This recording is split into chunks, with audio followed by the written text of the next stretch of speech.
Como a todos os venres, a esta hora comeza o noso faladoiro cos políticos. Como sempre están hoxe con nós Antonio Rodríguez Miranda, do Partido Popular. Moi bons días, Antonio. Hola, que tal? Bo día. Bos días, Ana Pontón, do Bloque Nacionalista Galego. Bos días, Ana. Moi bo día. E moi bos días, Pablo García, do PSDG. Moi bos días. Moi bo día.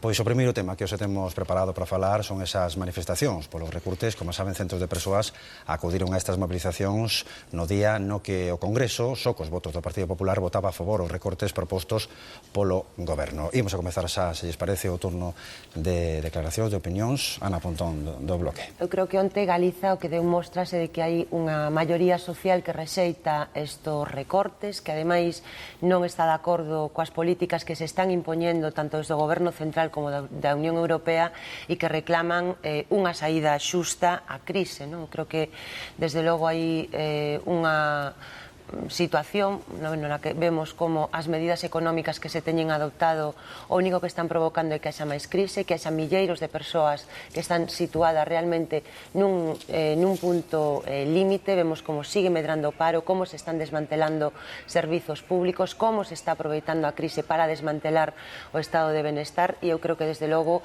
o Goberno debería de tomar nota.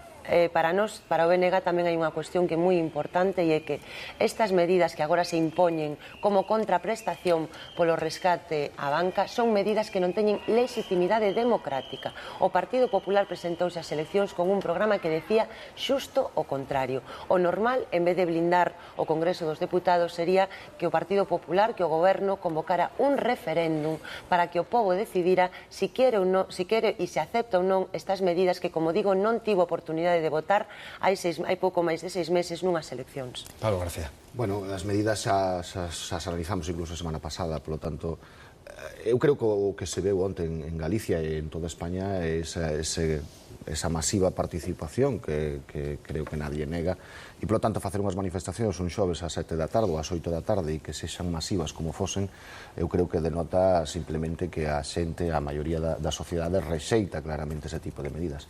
E a rexeita non porque a sociedade, que eu creo que máis que nunca está concienciada de que ten que facer esforzos, e creo que iso está ademais na opinión pública suficientemente aceptada polo momento que vivimos.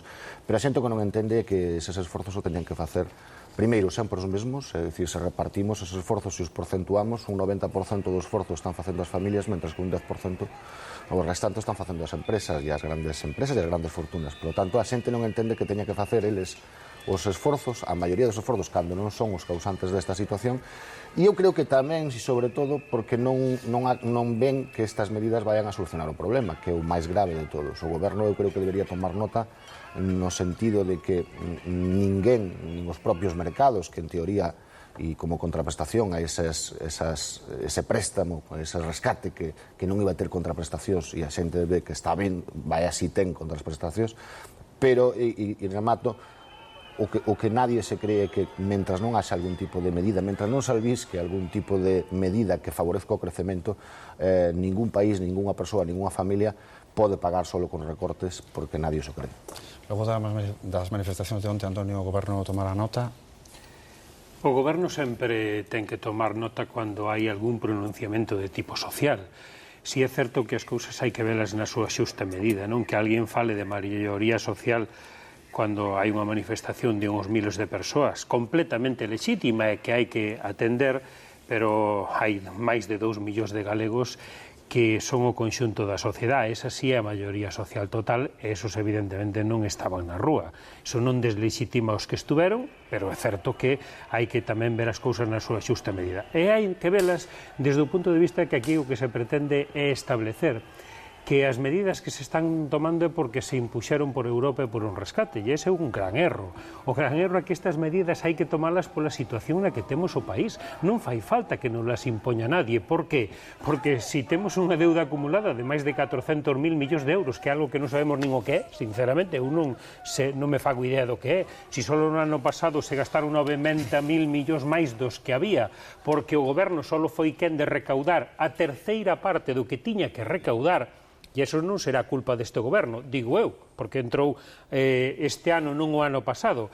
Entonces, eu creo que estáse pendendo a perspectiva. É dicir, este goberno tomou unhas medidas que son duras, tremendamente duras, que efectivamente é consciente de que se está pedindo un novo sacrificio por riba dos que xa se lle tiñan pedido aos cidadáns en xeral e a certos colectivos en particular, como poden ser os traballadores públicos, pero temos que ser conscientes de que non hai outro remedio, que non hai outra posibilidade, que é necesario este esforzo e este sacrificio inmenso que se lle pide ao país para poder sair adiante. É dicir, a ningún goberno evidentemente lle gusta tomar estas medidas. E o certo é que este goberno leva 7 meses e hai algúns que lle estás pedindo contas cando eles estuveron gobernando 7 anos. E non podemos perder esa perspectiva. É dicir, esa xente que está cos cidadáns na calle, do Partido Socialista, ou mesmo do Bloque Nacionalista Galego, acompañando nas manifestacións, debía pensar realmente o que fai. Por qué?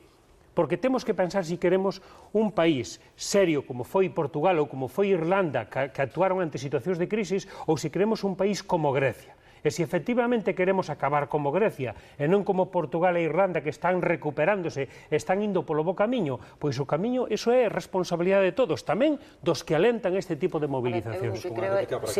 A mí o que me parece, en primeiro lugar, é que decir que a situación que hai no Estado español é moi distante da que pode vivir Grecia, pois creo que realmente vivir fora da realidade, porque realmente estas políticas que agora se impoñen, que as impón o goberno central, que as pacta coa Comisión Europea e con Angela Merkel, estas medidas que se lle impoñen á sociedade son as mesmas que xa se adoptaron en Portugal e Grecia cando esos países foron intervidos. E o grave é que os recortes non van a quedar aquí. O Partido Popular vai a seguir recortando. Se o PP realmente quere saber que o que opina a maioría da sociedade, o que debería de facer é someter estas medidas a referéndum e que o povo decida se por rescatar a banca está disposto a que se lle saquee, como está facendo neste momento o Partido Popular. Porque hai unha cousa que é moi grave en democracia.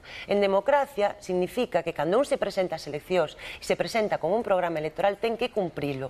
O que non é lexítimo desde un punto de vista democrático é que se vaya a unhas eleccións como fixo o Partido Popular, que se minta en campaña electoral, que se diga que se vai a facer xusto o contrario do que se está facendo neste momento e agora que nos diga que é inevitable. É falso, porque hai outras medidas que se poderían adoptar. Hai medidas como a loita contra a fraude fiscal. Estamos falando de que no Estado español hai unha fraude fiscal de 90.000 millóns de euros, é dicir, xusto que van a recortar. En vez de ir por unha medida regresiva como é a suba do IVA, se podería ir a unha reforma fiscal xusta, é dicir, que as grandes fortunas paguen, que teñen neste momento fórmulas que lles permitan tributar o 1%, mentres o resto dos cidadáns creo que tributan moitísimo máis. E desde logo, ou hai reactivación económica, ou claro que vai a seguir a baixa de ingresos da administración, pero eso require cambiar o modelo. E o que está facendo o Partido Popular é aproveitar esta crise para laminar os servizos públicos, para laminar dereitos e ao mesmo tempo privatizar ese ámbito que efectivamente privilexiar e beneficiar a empresas e a persoas do Partido Popular con esas privatizacións. Eso é o que está detrás desta política injusta e que desde logo ademais está arruinando a este país. Imos a con Pablo García. Bueno, eu sigo, o Partido Popular considera que hai que non darlle importancia a todos os miles de galegos e entre pouco significativos se comparamos con a poboación total do que saíron onta a rúa, repito, un xoves ás 7 da tarde, pois alá el, non? Eu creo que é o suficientemente significativo como para que se plantexara e se reformulara, e cando menos lle dera unha volta a todo o que está facendo. O señor Miranda decía que a situación do país obrigaba esas medidas. Home, non era o que decía o señor Rajoy hasta fai 3 ou 4 días, onde a situación non decía para nada e el negaba todos os días que iba a tomar este tipo de medidas. E efectivamente sí que hai outras alternativas, e sobre todo porque estes colectivos, como poden ser os funcionarios, como poden ser primeiro, os desempregados, que xa son o máis desfavorecido e, digamos, a base onde está medrando continuamente o desemprego, onde a xente se está quedando sin traballo, incidimos en recortarlle as prestacións. Pero sí que hai outras medidas, e aquí se anunciaron xa algunhas, é dicir, as grandes empresas siguen tributando en comparación co resto dos cidadáns moi pouco, as grandes fortunas siguen sin ter un impostos que graven esa acumulación de capital e, por tanto, si temos marxen para facer outras cousas e, sobre todo, cando a subida do IVA ou cando ese outro tipo de medidas xa sabía incidido nos mismos. O único que acertou o señor Rajoy é que ele non iba a ser ocurrente. Efectivamente, o señor Rajoy non é ocurrente no sentido de buscar ninguna alternativa. É máis ben, bueno, quizás por aquilo de que sea registrador da propiedade, non é bastante, de algún xeito, o camiño máis curto, aínda que sexa o máis doloroso. Réplica para Antonio, rematamos este tema. Fai 7 meses houbo un proceso electoral onde os cidadáns españoles decidiron un cambio de goberno e decidiron entregarlle a responsabilidade a un partido diferente ao que estaba gobernando e que é precisamente o que levou o país á situación na que nos encontramos en este momento, porque eu creo que hai algúns dirixentes políticos que teñen memoria tipo peixe, por decirlo así, resumindo brevemente. Esquécenselle moi pronto as cousas e esquécenselle cousas que, ademais, tomaron decisións e estuveron formando partes de gobernos que levaron a esta situación. Por exemplo, a min, desde logo, sorpréndeme que o Partido Socialista agora critique que se suba o IVA, cousa que a nós non nos parece a caído, efectivamente, Jogallá non houbera que facelo, é así de claro diga, pero é que eles precisamente subiron no seu momento. Agora parecelle mal, o tempo parecíalle ben.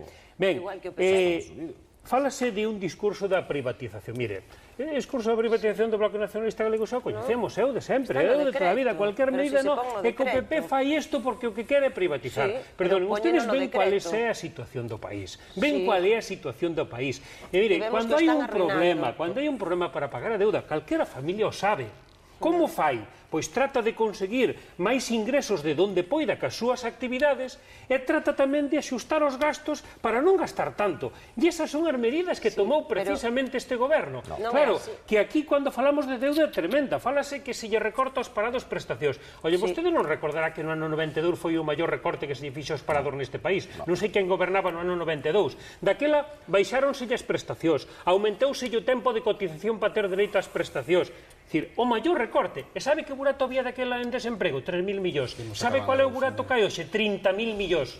E, sin embargo, únicamente se tomou unha medida e a partir dun determinado período baixar un 10%. O Gallá non houbera que tomar esa medida. Pero que non se tome, que hai outras posibilidades. Pero poñen vostedes encima da mesa, os milagros neste país, nin ningún lado, non son posibles de unha serie económica. O único que require este goberno xa aprobou medidas para loitar contra o fraude. Ana Antonio, por favor, rematamos con este tema. Non sei se as coñecen, mírenas, estudien. Ana Antonio, por favor, pido vos que... Iso é outra cuestión distinta. Por favor, Ana Antonio, rematamos con este tema xa.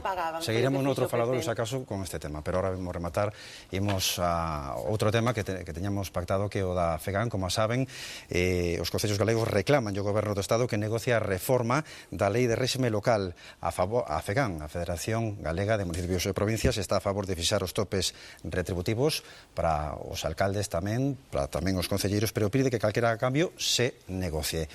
Como vedes esta situación da reforma da administración local, Pablo? Pois unha auténtica barbaridade. É dicir, ante todo isto, e que si que hai outras maneiras, dentro dese paquete o Partido Popular nos pretende vender, ademais, e con isto de que, ademais, o Partido Popular é moi dado a eso, non? Destas cortinas de fume, de intentar poñer o foco sobre a deuda que teñen os pequenos concellos, cando é absolutamente absurdo e para nada. É dicir, é inasumible que o problema que estamos padecendo sexan os concellos de menos de 5.000 habitantes, que miren en Madrid, que miren os grandes concellos, que aí é onde hai que establecer os recortes, hai que establecerlo.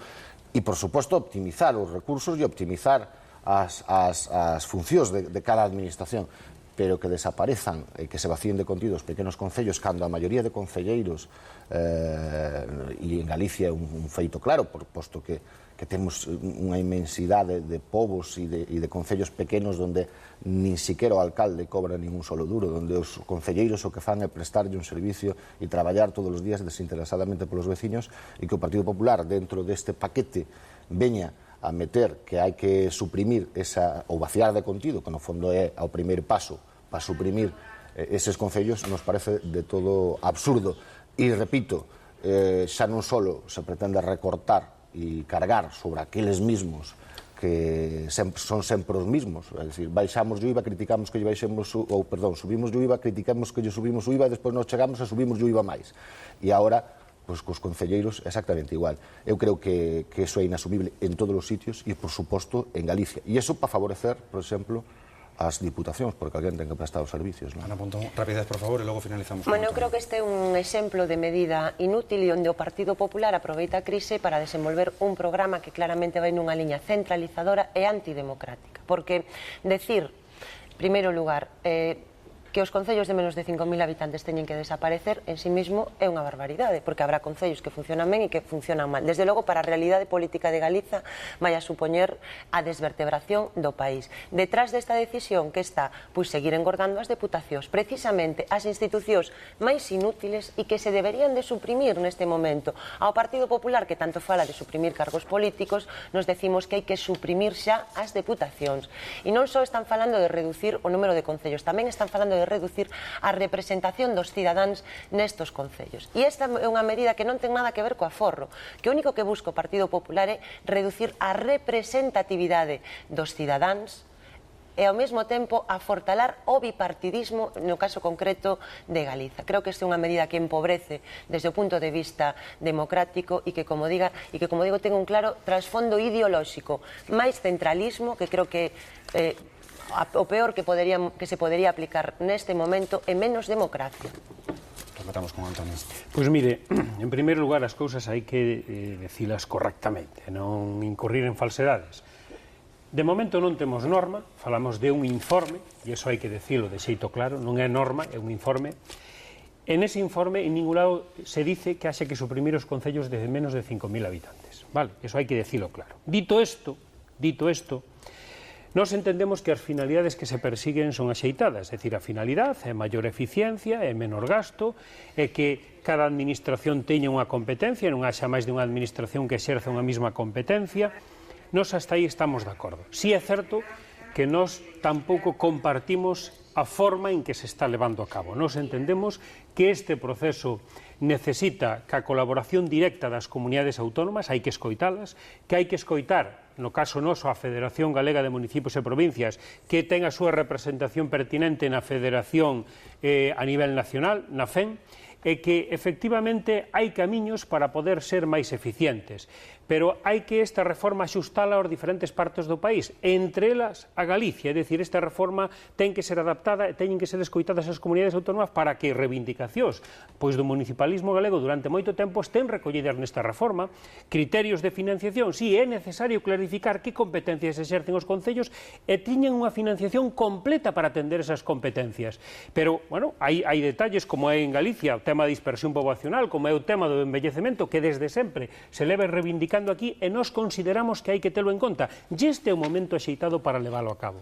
Vamos a cambiar agora de asunto e vamos a falar desa viaxe do presidente da Xunta que acaba de chegar dun periplo por Latinoamérica para intentar abrir posibilidades de negocios para as empresas galegas. Unha viaxe que foi ensalzado por uns e criticado por outros. Pois con unha intervención breve de cada un de vos rematamos. Ana, comezamos por ti. Bueno, eu creo que Feijóo ten a habilidade para non estar nunca a altura das circunstancias e en momentos cruciais para o país non estar.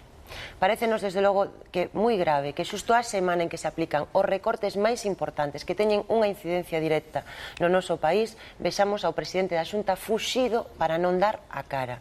E o máis grave é que, por a información que se ten feito pública, porque nada se coñecía desa viaxe previamente, pois simplemente foi a pasear, porque para o país, desde logo, froitos ningún. Creo que é unha mala praxe e me parece que máis ben o que foi a facer o señor Feijóo é campaña nas Américas, pero e o intentar fuxir nun momento crítico para o país. Pablo García, que pensa desta viaxe de Feijóo? Bueno, é dicir, que un presidente vai e faga un periplo por países, eu creo que primeiro tiña que ter dentro dunha planificación, tiña que ser máis transparente, tiña que nos explicar os galegos antes de marchar a que marcha. Segundo, é verdad que é unha Feijóo ten esa cuadratura do círculo en casi todo, non? E é xusto nos momentos máis difíciles que está atravesando este país que seguramente nos dediquemos a iso, pois estando moi ben, e pois, eu creo que non é nin siquiera procedente. E terceiro, eu creo que o primeiro que teria que facer, posto que non o fixo antes e era o que debería haber feito, é agora ir a comparecer e decirnos, explicarnos aos galegos e galegas que resultados trae. Si o que se trata foi de desaparecer esta semana do país, pois xa o ten feito, pero algo faría.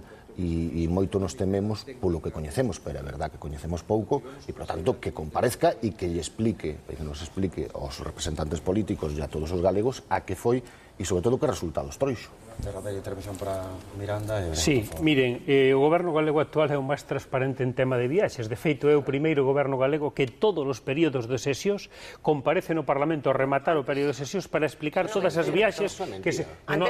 Pero se o fixo o director xeral, todos os períodos de sesións, todos. Vayan vostedes á comisión primeira, se non van, vostedes non o saberán. Eu estiven ali e todos ven o director xeral de Relacións Exteriores explica as viaxes de todo o período. Iso vostedes non o facían. Segunda cuestión, mire, as críticas que hai neste momento son as mesmas críticas que cando o presidente foi a México. As mesmas críticas. Bueno, pois de México xa sabemos os resultados, xa sabemos por que se foi, xa sabemos que repercusións positivas vai a ter para o sector naval galego. Agora, tamén veremos no futuro... Perdone, pero déixeme... Pero, por Dios, decir, ustedes non queren escoitar explicacións, para que as piden? Si iso é o que están facendo, primeiro causan os problemas, e logo vanse á rúa a enardecer a xente e a quentala literalmente para que se manifeste. Ustedes tienen que ter un pouco de vergoña nas cousas, tienen que ter un pouco de vergoña, por Dios, por favor, escoiten, e se non escoitan non piden explicacións. Mire, o presidente estuvo en Sudamérica porque é necesario vender para fora. Se nos producimos e o mercado nacional non compra, se non compra roupa, se non compra barcos, se non compra coches, por qué? Porque o país está nunha situación de crise económica tremenda. Nós temos que conseguir que as nosas empresas vendan fora, porque é a única solución. E a única solución para salir desta crisis é producir e vender, e producir e vender significa xenerar emprego. E o noso presidente foi para favorecer precisamente estes intercambios comerciais. Para iso foi o presidente. E deixémoslle tempo. Señores, gracias por estar con nos un venres máis, de verdade. O que pasa é que vostedes desto non entenden. Rematamos aquí. O venres que ven teremos oportunidade de falar, de verdade. De gastar, de xestionar e de vender non entenden, solo de gastar. Gracias por estar aquí un venres máis, de verdade. Ata o venres que ven. Nos rematamos.